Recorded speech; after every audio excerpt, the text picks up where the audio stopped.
उंगली जैसे ही उस कवच में छेद करने में कामयाब हुई और मंगरू के सीने से टकराई, उसने तुरंत अपनी सारी शक्ति कवच में भर दी। अगले ही पल एक जोरदार धमाका हुआ जिसने आसमान के 500 मीटर के दायरे में धुंध को चीर दिया। लेकिन विद्युत उस धमाके के बेहद करीब था, इसलिए खुद को बचा नहीं पाया। सभी ने एक रंग बिरंगी बिजली की परछाई को आसमान से बिजली की ओर गिरते हुए देखा और फिर दूसरा धमाका हुआ जिसके साथ मैदान में बिजली के चटकने की आवाज गूंज उठी। जमीन और आसमान में हुए ये दोनों धमाके इतने खतरनाक थे कि उनकी शक्तियां चारों ओर हमला कर रही थी। लेकिन मैदान के चारों तरफ मौजूद चिकित्सा केंद्र के बुजुर्गों ने पहले ही इसका अंदाजा लगा लिया था, इसलिए वो पहले से ही सभी दर्शकों के चारों ओर एक मोटा शक्ति कवच तैयार कर चुके थे। वो कांप तो रहा था लेकिन उस पर केवल कुछ ही खरोंचें आई थी। मैदान में मौजूद लोग एक नजर आसमान की ओर डालते और दूसरी नजर जमीन की ओर। वो समझ चुके थे कि इतने भयानक हमले में दोनों का बचना लगभग असंभव है। तभी सबकी नजर आसमान में हुई हलचल पर पड़ी। एक मोटा जवान लड़का उड़ता हुआ बाहर आया। उसके चेहरे पर नाराजगी थी, आंखों में हल्का सा भय। वो अपने सीने पर बने 5 फुट चौड़े काले गोले को देख रहा था जिस पर जलने के गहरे निशान थे। शक्तियों की जरूरत से ज्यादा इस्तेमाल के कारण उसका चेहरा पीला पड़ चुका था। फिर भी उसकी नजर मैदान में बने उस 50 फुट के गड्ढे पर टिकी थी जिसमें धूल का एक भारी गुबार उठा हुआ था और लगातार बिजली की तरंगें बाहर आ रही थी। अगले ही पल उस गड्ढे से करीब 30 फुट ऊंची एक विशाल परछाई उभर कर बाहर आई। उसे देखते ही सभी की निगाहें मैदान में जम गई। एक योद्धा चौंक कर बोला, वो क्या है, क्या तुमने देखा? दूसरा योद्धा पीछे से चिल्लाया, अरे मुझे भी बताओ क्या हो रहा है, कौन जीता? एक और योद्धा ने अनुमान लगाया, क्या वो कोई आत्मिक बीस्ट है? उसके बगल में खड़े योद्धा ने सिर हिलाया, नहीं ये धरा मूल शक्ति बीज नहीं है। तीसरा बोला, हाँ तुमने सही कहा, इसकी शक्तियां बहुत अजीब है, ये बिजली शक्तियां हैं लेकिन बिल्कुल अलग। तभी सभी की नजरों के सामने बिजली की शक्तियों से चमकता हुआ एक विशाल गोला प्रकट हुआ। वो लगभग 30 फुट बड़ा था। उसे देखकर सान रह गए। लेकिन उस शक्ति गोले को देखते ही बुजुर्ग भेड़ा की नजरें ठहर गई। उन्होंने अचंभे से कहा, इसका मतलब इसने एक बार फिर असली बिजली शक्ति का इस्तेमाल किया है। ये लड़का, इसके पास मूल तत्व शक्ति ही नहीं बल्कि 12 कुदरती बिजली शक्तियों में से एक की शक्ति भी है। यकीन नहीं होता कि मैं ये बात भूल गया कि इसने इसे इतनी अच्छी तरह छुपाया था।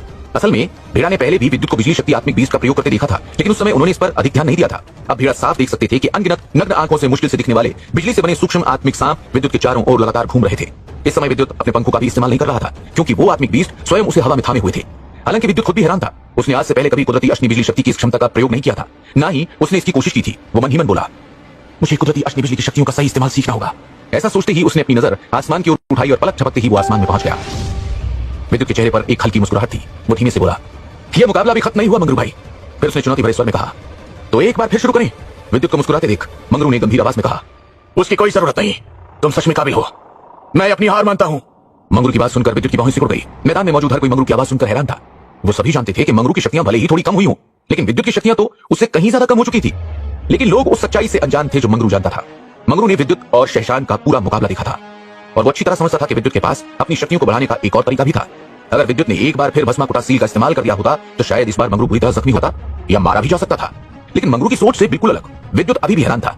अश्वा ने भी उसके सामने हार मानकर पीछे से हमला किया था, इसलिए इस बार विद्युत ने किसी भी जल्दबाजी से परहेज किया और अपनी शक्तियां भी वापस नहीं खींची। वो बोला, क्या तुम सच में हार मान रहे हो मंगरू भाई? विद्युत को अपनी बात पर शक करते देख मंगरू ने हंसते हुए कहा, मेरा कबीला प्राचीन दानव कबीले की तरह धोखेबाज नहीं है मेघराज, इसलिए मैं पीठ पीछे हमला नहीं करता और ना ही मेरा कबीला किसी से डरता है। विद्युत ने देखा कि जैसे ही मंगरू ने अपनी बात खत्म की, चुंड का चेहरा गुस्से से लाल हो गया। तभी मंगरू मुस्कुराते हुए बोला, अगर बुरा न मानो तो मैं एक बात कहूं मेघराज। मंगरू की बात सुनकर विद्युत संजीदगी से बोला, मंगरू भाई आपने अपनी हार मानकर वैसे भी मुझ पर एहसान किया है, अब मुझे शर्मिंदा मत कीजिए। मंगरू मुस्कुराते हुए बोला, अरे छोड़ो भी मेघराज, दरअसल मैं चाहता हूं कि तुम मेरे साथ मेरे कबीले के जश्न में शामिल हो। मंगरू के इस अंदाज को देखकर विद्युत हैरान रह गया। अक्सर मुकाबला जीतने वालों को लोग दुश्मनी की नजर से देखते हैं, लेकिन मंगरू पहला था जिसने उसकी ओर दोस्ती का हाथ बढ़ाया।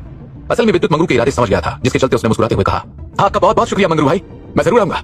विद्युत जानता था कि मंगरू एक ताकतवर कबीले से था और इसलिए उसके साथ दोस्ती में उसका फायदा ही था, जिसके चलते विद्युत ने मन ही मन राहत की सांस ली क्योंकि अब वो शीर्ष 25 में अपनी जगह बना चुका था।